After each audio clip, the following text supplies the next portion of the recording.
And this man is the founder of the Higher Self Expo. He's the one that started this whole thing off. It all came off with just a little bit of an idea he had. He was having a conversation with Jennifer, and then I had been talking to him, telling him, oh, I'd like to do something, but I don't think it's going to happen because of this COVID thing. And then the next thing you know, he's like, hey, do you guys want to do an expo, an online expo? And I'm like, yeah, I'm game. So this is the man who started it up, who went and got a website. And before I know it, I got myself into doing this. I don't know how that happened. It seems like I just woke up one day and all of a sudden there was Zane. So without further ado, I'm going to bring on Zane. Is an intuitively guided light worker, accomplished publisher, and a captivating speaker. And I don't need to say any more. So I'm going to bring him on, the man himself. Hey. Hey.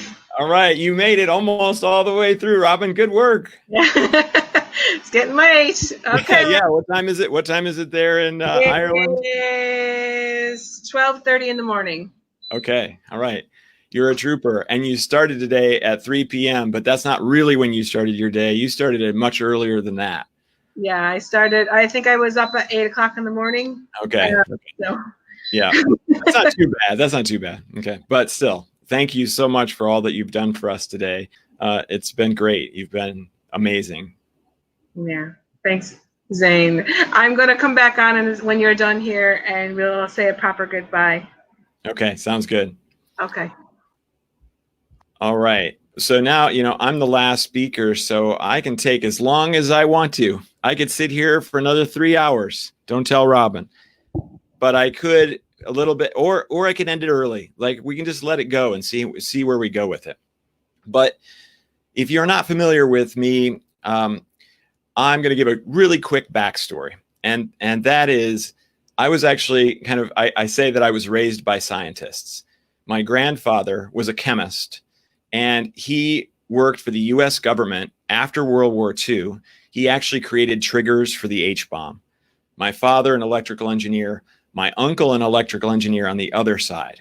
So I was really raised with that scientific belief, that scientific background. And so religion wasn't even a discussion. It was nothing that I would ever have anything to do with. And we didn't even look at it as spirituality. So it was just one of those things that if it came up, we got a kind of a laugh out of it. And then we continued believing our scientific based beliefs that we are just here, we are just biological beings, and then we die and we turn into nothingness. And it wasn't until I was 40 that I had an ayahuasca experience. And so all the way up until that moment, I didn't believe in any spirituality whatsoever. And the moment that the ayahuasca experience kicked in, I was suddenly speaking to the voice of what I call universal knowledge. And so immediately I was able to ask it questions like, how should I live? Which is not something that a science-based person would normally ask the first voice that they hear in a psychedelic experience. But I knew I was speaking to universal knowledge. And from there, everything just blew up. And what I was most excited about was the fact that I got to be a child in this world again. I got to look at life as though I didn't know anything, because up to that point, I was kind of egotistically believing that I had it all figured out, that I understood how to make money, that I understood how the world worked, and there was a big bang, and there was physics and all this jazz, and I was just comfortable in that position. So I was super excited to be able to be a child in this new world. And I was in the corporate world. For 22 years, I was a producer in the video game industry. And so I'm one of those people that are very unlikely to wake up. I'm one of those people that we all look at and go, gosh, wouldn't it be great if that person woke up? Like, I'm not a CEO, right? I wasn't a CEO, I was a producer, but still, if you think about the different power people in the world and you go, gosh, wouldn't the world be amazing if that person woke up? I'm not that far away from that. And so it's really wonderful to kind of enter this world that I've been doing, meeting all of you amazing, fantastic people, and many of you who have been awakened for a long time, even since birth. And to be able to integrate so easily and be so welcomed has been absolutely phenomenal. So I appreciate everyone's warmth and everyone's love as I've continued to enter into this space. So if you were tuned in earlier today, I did a negative entity removal activation.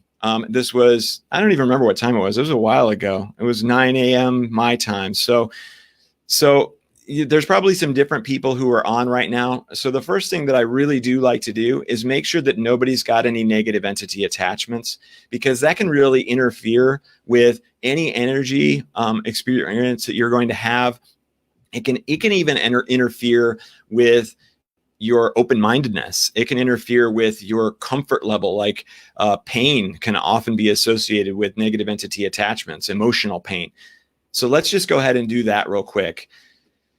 So with my activations, they're fairly simple, and certainly the negative entity and negative energy removal one is quite quick. So you just go ahead and close your eyes and take a nice big deep breath and relax. Feel yourself sinking into your chair. And really all we're going to do here is I'm going to say the words breath in. You're going to take a nice big deep breath. You're going to hold it at the top, and you're going to wait for me to say the word awaken, and then you can exhale. In this case, we're just going to do a timeline shift for all of you, and you will shift to a new timeline where you do not have a negative entity or negative energy attachment.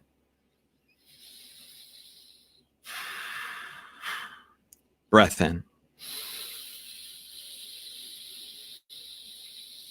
Awaken. Excellent. So I received feedback as to more or less how effective that was. And in many cases, when I'm doing something in a broadcast like this, I'm receiving the feedback for all the people who are watching it and all the people who will eventually watch it as well. And I definitely felt quite a bit there. But before we're done with this, I want to go ahead and activate your halo chakra. This is the chakra right above the crown. And it's also called the soul star chakra in many places. The chakras above the crown are always kind of interesting because different people have different opinions on what they are. But we know that this chakra, at least I know, I've downloaded and worked with many light workers who have also reinforced that this chakra offers protection against negative entities and negative energies.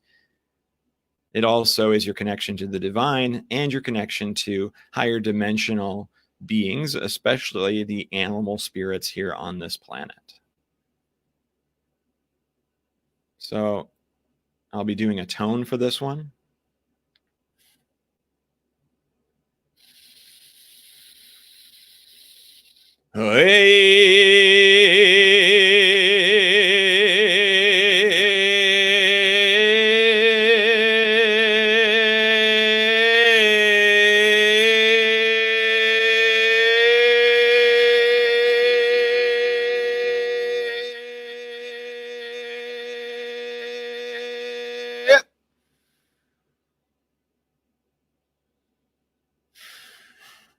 Breath in.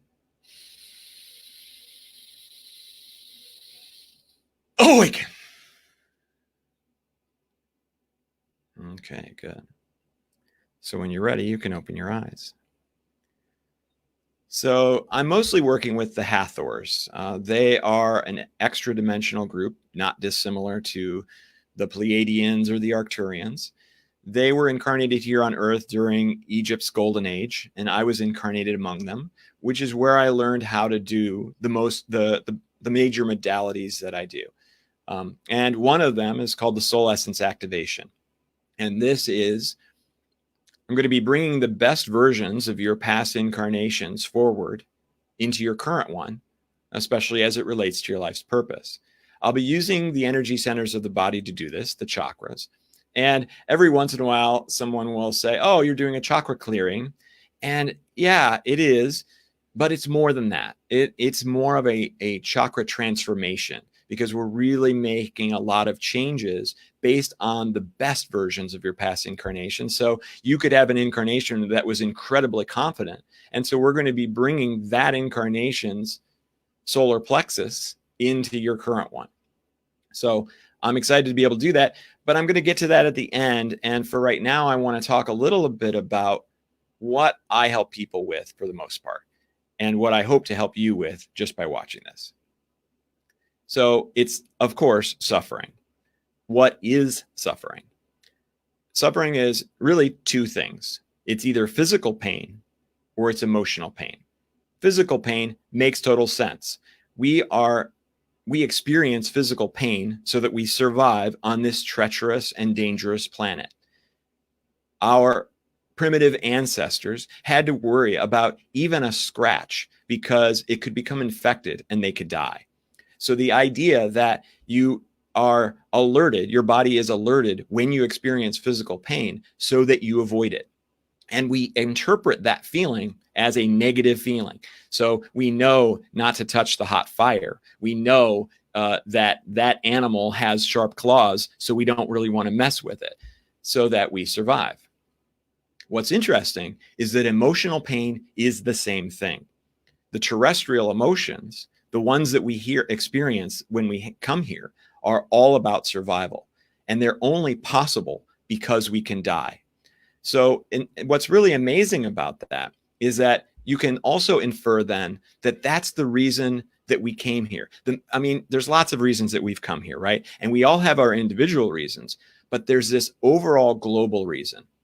One of them is to be able to breathe. Because if you are your higher self, or you are source, or you are an ascended master in the spirit world, you don't breathe because you don't need to. Breath is very specific to survival. If we stopped breathing, we don't survive. But in the spirit world, you're infinite. And so you don't need to breathe. And in so doing, you wouldn't. So if anything, one of the benefits of coming here is that we get to breathe. And if there was such a thing of jealousy in the spirit world, they might be actually a little bit jealous that we get to breathe and that they don't. The same is true for all of our emotions. We come here to experience these emotions because they cannot be experienced in the spirit world. If you think about it, because you cannot die in the spirit world, you cannot experience fear. And fear is the first emotion, right?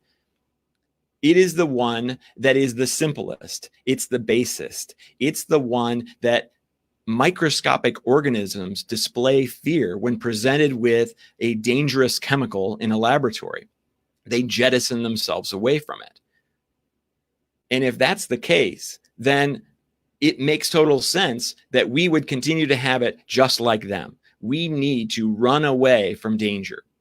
And so you'd then imagine that maybe the first positive emotion would have been the feeling of being safe. I always picture our cousin Ugg rolling the boulder in front of the cave so that the saber-toothed tigers can't get to us. And imagine what that would feel like. It's like, oh man, thanks you, Ugg. Like that feels a whole heck of a lot better. I like this feeling. I want to feel this more often. How can we make ourselves feel safe? This is good. And so all the emotions then come from the fact that we can die. All the terrestrial emotions. There is one non-terrestrial emotion that is essentially the opposite. And I'll get to that in a second. But if you think about all the terrestrial emotions, jealousy, for instance, is about furthering the species. It's about making sure that we keep our mate who's going to help protect our children. And all the rest of the emotions just fall in line from that. So we would come here to experience them because in the spirit world, since we cannot die, we cannot experience them. I mean, we could fake maybe that we're experiencing them, right? But that really wouldn't be good enough. We would absolutely need to believe that we could die in order to really truly feel what it feels like. Okay, so that means we have to shift over and look at what the spirit emotions are. and I shouldn't say emotions, I should say emotion. It's unconditional love. Unconditional love is what the universe is made of. It's what we are. So let's look at it from the primitive biological being that we are. Why would we ever biologically experience unconditional love? It actually doesn't make sense from a survival standpoint. If we unconditionally loved the saber-toothed tiger as it was eating us, it wouldn't work out so well. And this species, humans, may not be here still for us to incarnate into. So it's actually important that from a biological perspective, it is very difficult to experience unconditional love. So why would it be that we would come here into this experience just to try to experience unconditional love? It may not. And it may actually be that we came here to experience just the terrestrial emotions, because we get to experience unconditional love for eternity. The terrestrial emotions are temporary, and unconditional love is infinite. The terrestrial emotions are so temporary that you can experience 5 or 6 of them in a day or even an hour. You can go from feeling frustrated to being excited to having romantic love to being angry. All these things can happen very quickly. And because the terrestrial emotions are based on our time here as humans, that means that they are definitely limited in their time, because you can die and then you would cease to have them. And so that's what makes emotions and handling them interesting and really kind of better. I feel that once you look at it from that perspective, then you don't have to look at our negative emotional experiences as such a difficult time. We can look at them and say, well, I made myself intentionally forget that I'm infinite just so that I could experience them. So why is it that I should spend my entire life trying to avoid them and trying to pursue the positive ones? And if you think about that, it shows really how primitive we are, at least our biological beings are. Our biological beings, I often equate to a Roomba, one of those automatic vacuum cleaners that rolls across the floor and it bumps into a wall and then it turns a little bit and then bumps into a wall and then turns into a little bit and bumps into until it finally gets free of the wall or the chair or whatever it's gotten hung up on. We're actually kind of similar to that. Oh, I don't like that experience. I want to go this way. Oh, I like that experience. I'm going to pursue that. Oh, this is a fear experience. I'm going to run the absolute opposite way. It's a little bit more complex than the Roomba, but not a lot. And so when we can really look at ourselves from that biological perspective and be able to designate and differentiate the experiences that we have on a day-to-day basis, and we can say, oh, that is my biological version of myself reacting. I would much rather be my higher self. I would much rather be the being that is excited about being here and having those emotional experiences. And what's really interesting when you break it down is that the emotions and the emotional experiences are everything. Everything that we experience generates an emotional response in us, no matter if it's going to an amusement park or if it's going to a wake. We are always having emotional experiences at all times. It is our response system to external stimuli. And what do? They train us. They train us like a dog. Don't do that. That feels bad. Do that. That feels good.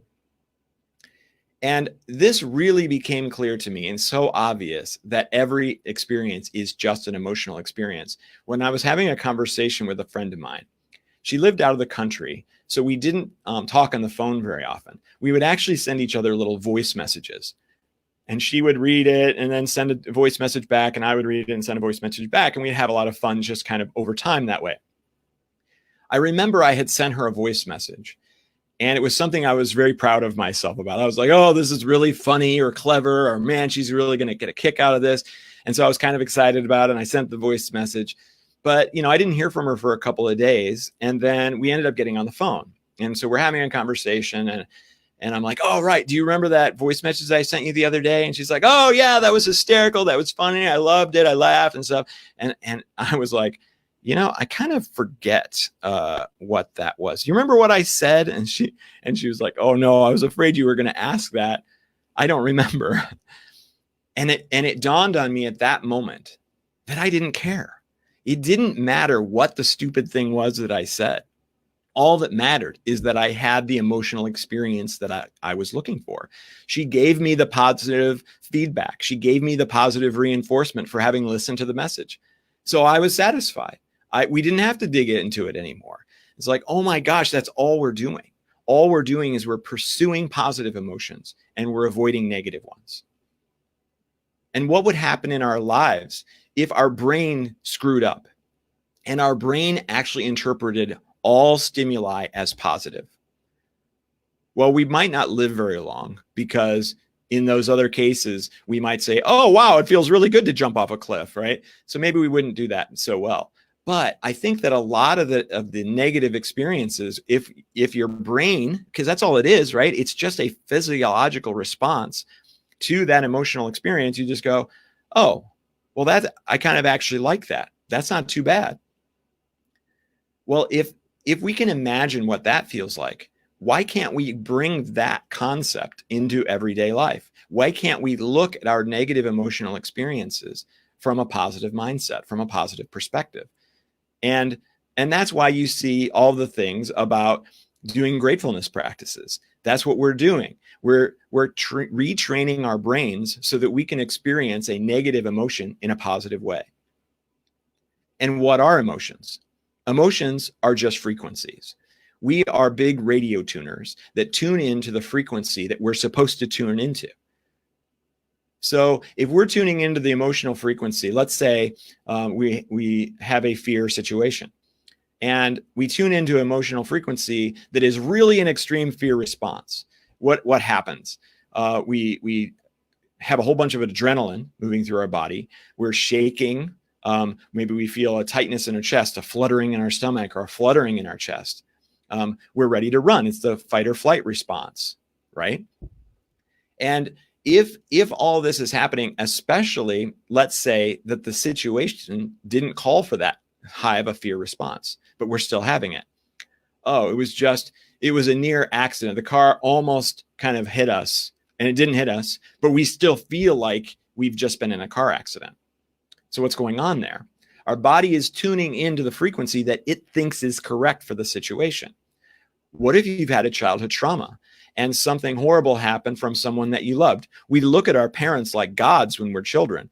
If one of our gods decides to do something horrible to us, then, oh my gosh, this is the worst possible thing that can happen. And so our fear response is going to go through the roof. Well, what's happened to our body and what's happened to our being?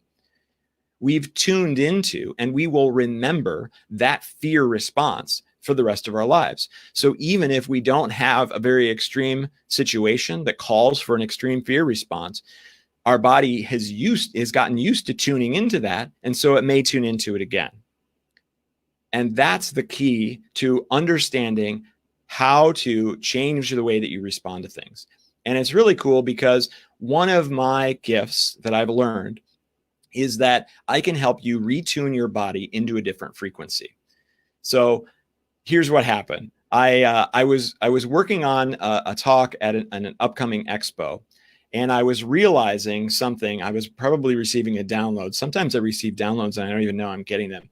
And I'm writing this thing for my talk, and I realized, wait a minute, every emotional experience has either a negative or a positive charge associated with it. It is a negative signature. So that if you have a fear response, the body says, oh, let's make this as negative as possible because we're not supposed to experience this. Well, what would happen if we could retune to a not so negative response? Okay. So right about then, a friend of mine calls me in a panic. She is going through a jealousy situation where she just discovered that her boyfriend was cheating on her. And she was hysterical. She was cloudy of mind. She couldn't really communicate what she was experiencing. She was, having horrible physiological responses to this jealousy experience that she was having. And she couldn't get her head wrapped around it. She didn't even know why she was on the phone with me. And I just said, hey, you want me to give you an activation? She was, of course, familiar that I did that. And she said, yeah, sure, whatever, just whatever. So I gave her an activation. I changed the emotional frequency that I wanted her to tune into. I removed the negative signature from the jealousy experience that she was having. As soon as I did it, and all my activations are the same, I say the word awaken with an intention behind it. And she just went, oh, okay. Well, so this is what happened. And so, oh yeah, maybe this is actually a good thing. Maybe this isn't so bad. Maybe, there's a lesson I could learn from this. I wonder if I talk to him about it, I could understand a little bit better. Maybe I'm jumping to conclusion, whatever. Like she just changed, right? And she said, all of a sudden she's like, what did you do to me? It's like, okay. And I explained it to her and she said, oh my gosh, that's exactly what happened. I got to try it out on myself. That's one of the fun things about being a light worker is that you get to be your best experiment. So I was getting up to do a talk in front of over 100 people for the very first time in my life. And I was pretty nervous about it. I had about 15 minutes before I was about to go on, and I could picture that nervousness feeling like as the people are walking into the room and I'm just standing up at the front, like waiting for them to sit down and like, oh my gosh, I want to just start talking instead of being in agony like this. They're all milling about, right? I'm picturing this. And I went, okay, I'm going to remove the negative signature from the nervousness that I'm having right now. So I did the activation. And I was like, oh, okay, this is not going to be too bad. I walk in, I stand up in front of the room. I was so relaxed that I thought I was just going to be talking to my best friend. I was leaning up against the podium like I was going to take a nap. And even people in the audience were like, gosh, you really seem comfortable. And it was the most comfortable I'd ever felt giving a talk in front of a group. And it was a group of over 100. So if we can do this, and if you're interested, you can download, I've been making a bunch of these activations for different emotions. I've got a handful on my store, on my website. So if you're interested, but what's really amazing about this is that every time you do an activation like that, you're retraining your body. So now when I go to give a talk, I might still give myself the activation, but it doesn't do as much as it did that the first couple of times because my body is already tuning in as a default to that lesser nervousness experience. So, and the free gift that I give away that I'm sure is being posted in the messaging right now is essentially the nervousness relief activation. So you can try that one. If you're going to ask somebody out on a date or ask for a raise or give a talk, you can do that just a few minutes before you're about to do it, and you'll probably feel a big difference. So the other thing I guess it's important for me to say is that I wanted to go over that emotional foundation work because that I do a 6-week course online, and the people in the class come in suffering from emotional experiences, and they wish that they could just make them go away. And by the end of the class, they love their emotional experiences, and they're blown away that they love them so much. And it's been fantastic and transformational. And I'm actually in the middle of doing a class right now. I've just done, it's actually 7 weeks. So the first 2 we just finished. So 3 through 7 is available. If you wanted to sign up in the next couple of days, you could totally do that. And I would give you a discount. Just chat with me afterwards and we could sort it out. But so I think that covers the basics of the emotional side. And so what I want to jump into now is doing the soul essence activation. And it's really been interesting because the process for doing it is very similar. I'm doing the awaken activation. And with each one, you'll probably feel a fairly intense emotion or an energy boost. So I'm starting with the root chakra, of course, and I'm moving up the line. And as we go each one further and further, you'll probably experience more and more of an intensity as we're really opening up those chakras and we're bringing in an energy level at levels you might not have ever felt before. And so just like any energy healing experience, there can be a couple of days of recovery, especially after 13 other amazing light workers who have been sending you energy. You may feel quite a bit as a result of that. But understand that it's normal and natural, that you might experience a situation where you're extra tired, or you're wide awake when you should be sleeping, or kind of random emotional experiences like you'll be frustrated for no reason or elated for no reason. That's normal. So if you guys are ready, I'm ready. So with this, very similar to the last one, just go ahead and get comfortable. I like the feet flat on the floor. Or if you're laying in your bed, don't cross your legs. And take a nice big deep breath. And feel yourself relaxing and sinking in.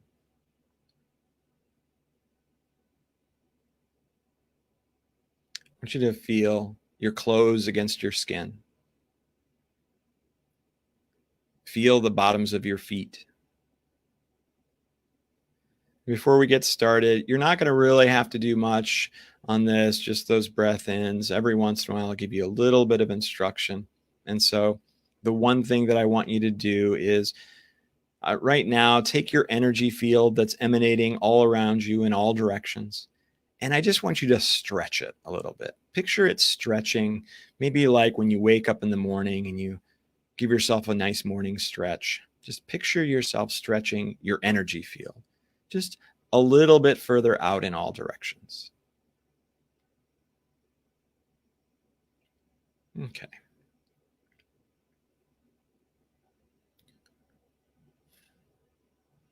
So anytime I'm not speaking, just remain breath aware. We're going to start with the root chakra. The Hathors are a very busy group. They will be all around you during this entire experience.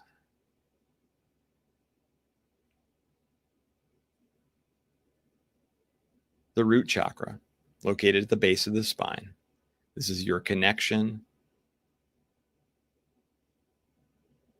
to your parents, to your survival.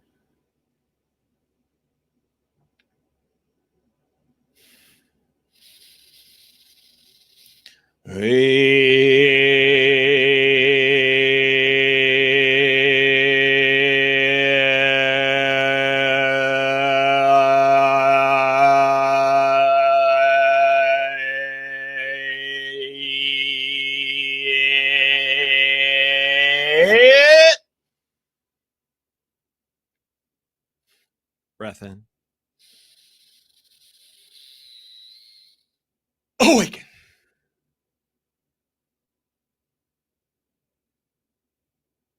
Excellent.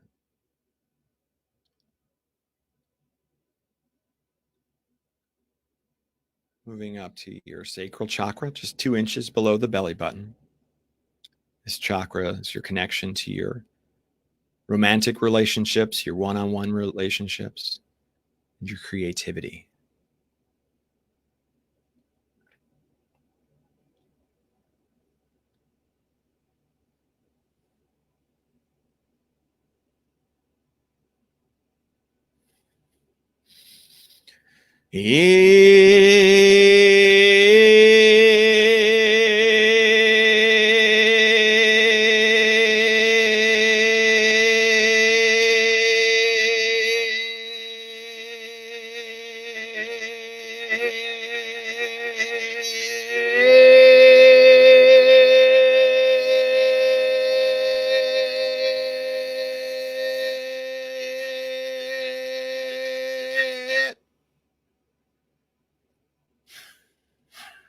Breath in. Awaken. Good. Okay, before we move up, want you to take that energy field again, and this time I want you to stretch it down through the floor, and I want you to connect it to the surface of the earth. If you have to go down a few floors, that's fine. Just keep on going until you kiss Mother Gaia.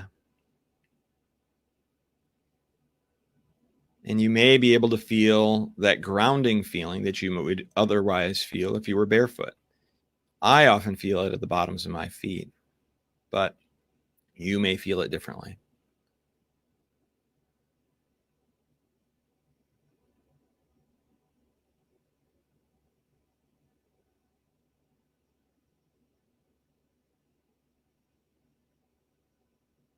Good.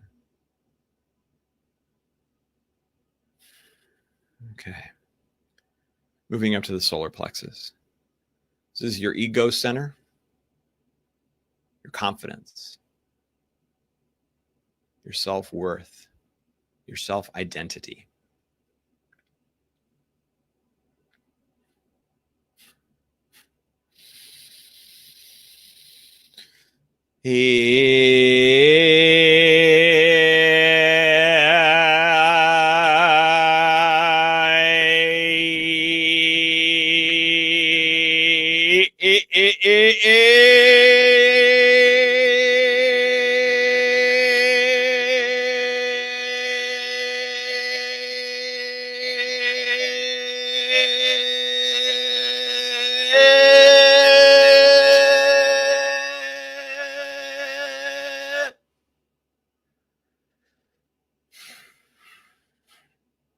Breath in.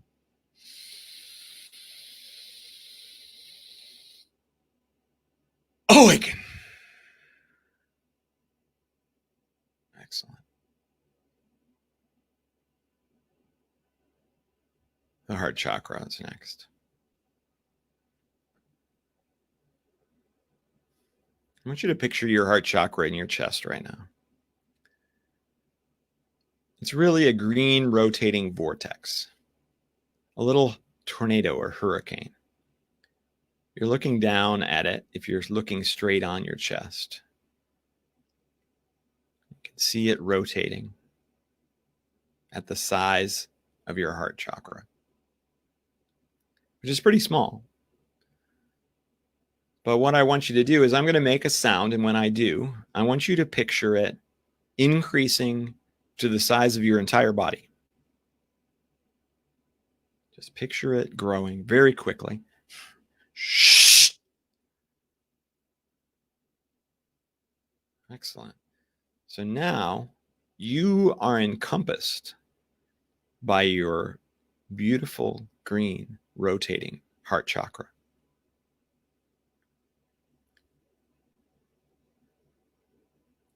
And I want you to picture then the next sound that I make that it grows to be the size of the building that you're in the house or the apartment building or wherever it is that you are.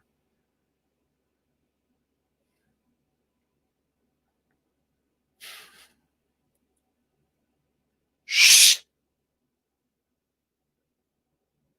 Good.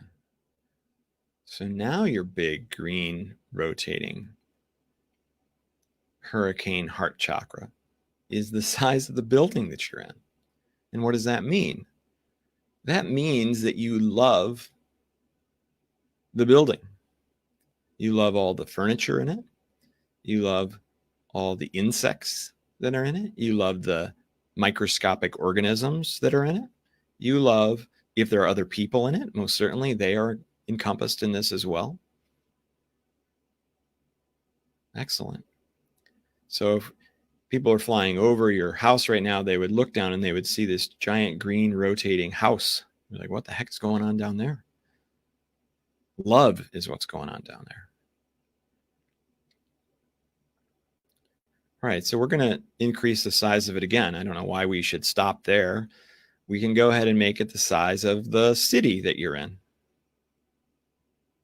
Size is only scary when you think that there are limitations in this world.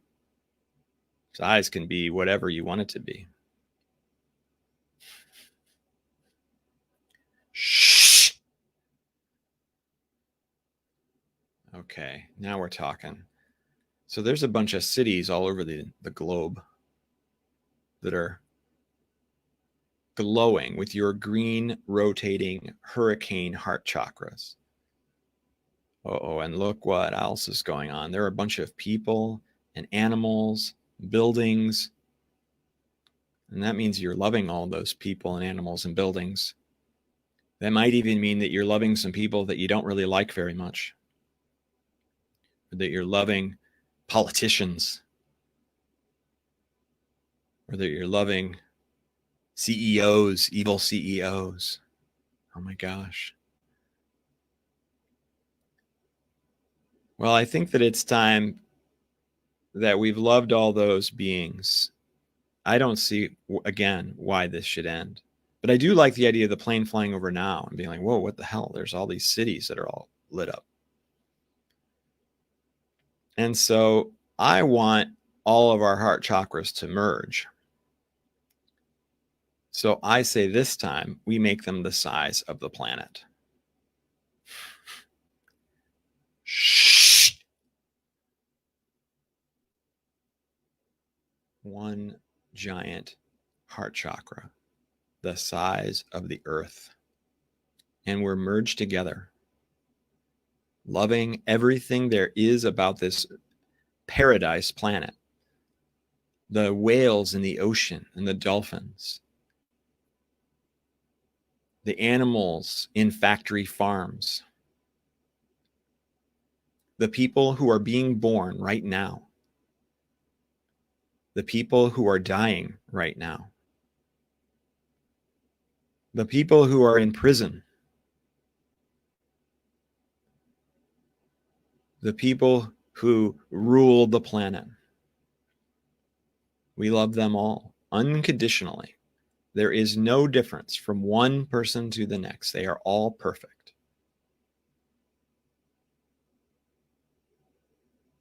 This feels good. I like my merged heart chakra with all of you. And so again, I don't think we should stop. Let's make it the size of the solar system. Shh. And now we encompass the sun. Oh, what an amazing thing that is. This unlimited energy source, just pulling the unlimited energy from the universe through it to shine down on us, to provide us with everything that we need to survive here on this planet. It's easy to love that big ball. But we can love all the other planets and the moons and the asteroids, all that. Itty bitty Pluto. We can love Pluto too. Okay. Well, we've only got a few more to go. I might as well just do it all. So let's go ahead and do the Milky Way galaxy. Shh. Oh, wow. So if you think about it, the Milky Way galaxy already sort of looks like a big heart chakra. It's just not green. It's kind of white. But now it looks like a big heart chakra, like all of our heart chakras, the size of it. And so we love the billions of stars that are in it, the black holes, the nebula, the other planets, and probably lots of other life that we don't even know about. Yet we do, because we created them.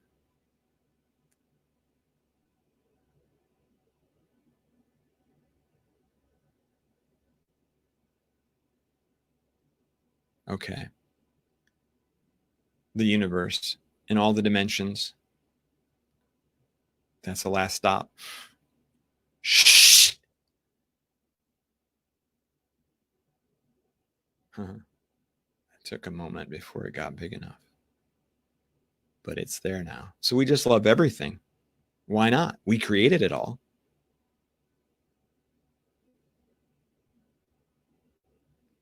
And I love you unconditionally. Breath in. Awaken.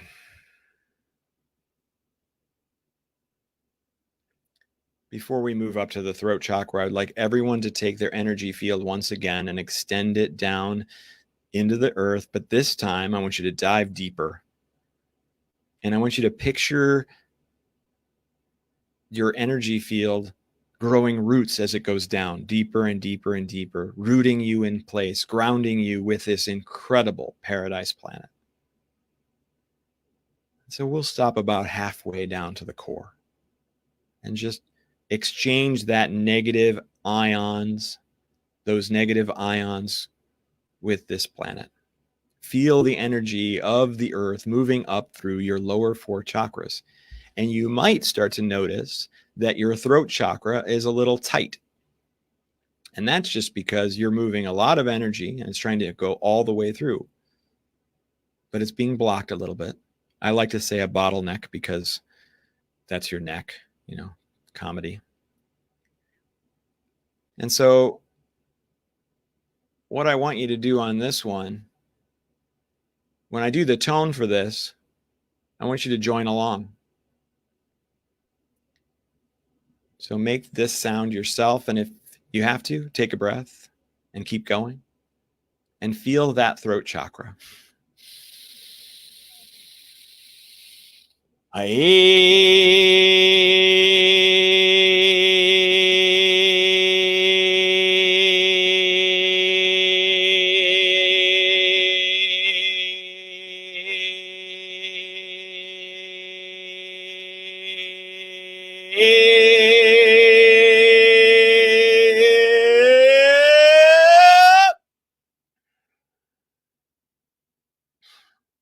Breath in.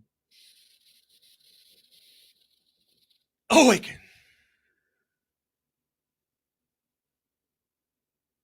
Excellent. Moving to the third eye chakra. I love this chakra because it's discernment. This is the way that we see that we are our higher selves and that we are also our biological beings. But we get to be both. And this is the chakra that allows that. So right now with your eyes closed, I want you to picture an eye floating in the darkness looking at you. This eye is the eye of your higher self. And I want you to imagine for a second what it might look like. So if you need to, rotate your observation point around to this eye so that you are now seeing yourself sitting there or lying there, whatever you're doing. What does it see? It sees a perfect being because you are perfect. You have never made a mistake in your entire life. Everything that you've ever done has gotten you to exactly where you are right now. So congratulations, you did it. And this perspective would also show you that you will never make a mistake for the rest of your life because it's impossible. That everything you do will get you to exactly where you're supposed to be then, too. So I give you congratulations in advance on that.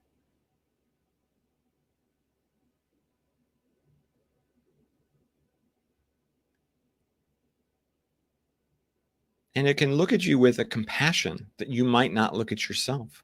It can look at you with this, wow, look how good she is, he is. Look how hard he or she has tried. Look how much he or she loves. Oh my gosh, it's beautiful.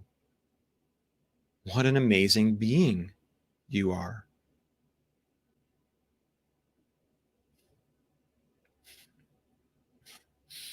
Keep looking at yourself and your perfection.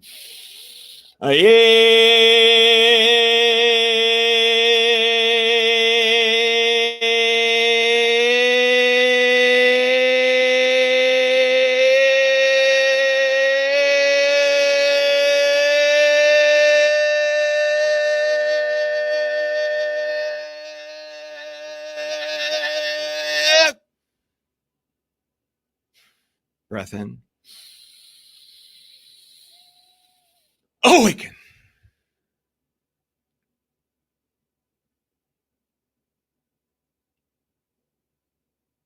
Okay. One more time, we're plunging our energy field all the way down to the crystalline core, the liquid crystal core of the center of the earth. Feel that energy exchange going all the way through your lower 6 chakras. We've already activated the halo above the crown. And so the only thing missing is the crown. So you once again might be feeling a little bit of tightness in the top of your head because those two energies want to meet with a full floodgate open. And so the crown chakra is your connection to the divine. Breath in. Awaken. And now there is a giant beam of light that is moving up through from the center of the earth, through your lower, all of your chakras, shining out the top of your head and shining onto the rest of the universe. You are here to do that, to shine your light on the world, to allow it to flow through you, to be that perfect being that you don't even have to try hard to be. You're just it already. So when you're ready to be that version of yourselves, when you're ready to look at your emotions as the biological experience that they are, to enjoy them for their perfection and their beauty and their misery and the pain that they cause, to enjoy them for all of it, because it's what you get to experience, because you have incarnated here on earth as a human. And when you're ready to do all of that, then you can open your eyes.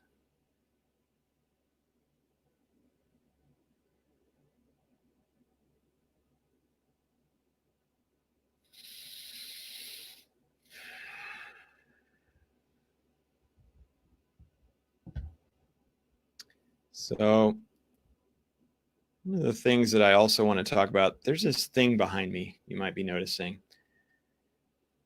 I write and publish my own comic book series. So you mentioned, you might have heard her say that I'm an accomplished publisher. I haven't written a nonfiction book yet. I'm in the process. But from the entertainment industry, remember I said that I was a producer in the video game industry. And what I have been noticing as I was going through my awakening process is that there are very few entertainment options for an awakening person. We have a lot of dystopian futures and low vibrational experiences, murderous intentions, people stuck in low vibrational emotions as our entertainment. And I realized that it wasn't resonating with me anymore. And so I really needed to find another way. I needed to find a solution to that. And so it started coming to me that I had to write this. And this is about, and you're going to get a kick out of this, this is about a greedy corporate analyst, sort of like me, who was visited by a being of light, this guy, that touched him on the forehead, third eye, and changed him so that he could only help others and he couldn't make money for himself anymore. And that the twist is that every time he helps someone, they get it too. So it's my way of spreading enlightenment to a mass market audience. And it's really written for the mass market. I mean, it has the word righteous as the title, right? And it's got a being of light on the front. So every once in a while, I get someone thinking that it's like a Christian book or something because the word righteous. But it is really written similar to the movie Liar, Liar with Jim Carrey. It's just a one supernatural experience in the regular everyday world. And we watched this character, this corporate analyst, go from being excited about making money for himself and retiring early to then suddenly realizing that his new philosophy on life makes him incompatible with this society, and that he can't survive by just helping people. And he's going to lose his house, and he's going to lose his wife because she doesn't understand, and he's going to lose everything. And it isn't until he realizes that every time he's helping someone, they get it too, that he's having an experience that, oh my gosh, this is how we save the world. This is how we become a utopian society. So he sets off to do that. So this comic book has been in production for 4 years. Artists from all over the world create it. And I'm working with Hollywood producers to get it turned into a TV show or a movie. So hopefully one day you're going to see it may change, the name may change, but hopefully one day you'll see that. And so if you're interested in it, if you go to free.righteouscomic.com, you can download the first issue for free off of my website, off of my Righteous website. And one more thing for all the viewers and all the people that donated. I just want to thank everybody who graciously donated and made it so that we could put this on again. So thank you very much. Yep. Awesome. All right. Well, with this. Thank you. Good night. Good night.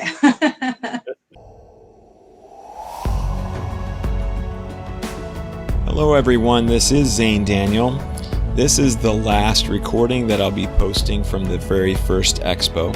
There were a couple of other speakers, but generally the audio quality was just a little bit too rough to use, so I decided not to. If you did want to see those, you can find them on the Facebook page. That's facebook.com/higherselfexpo, and you'll be able to see the rest of the speakers that we weren't able to feature here.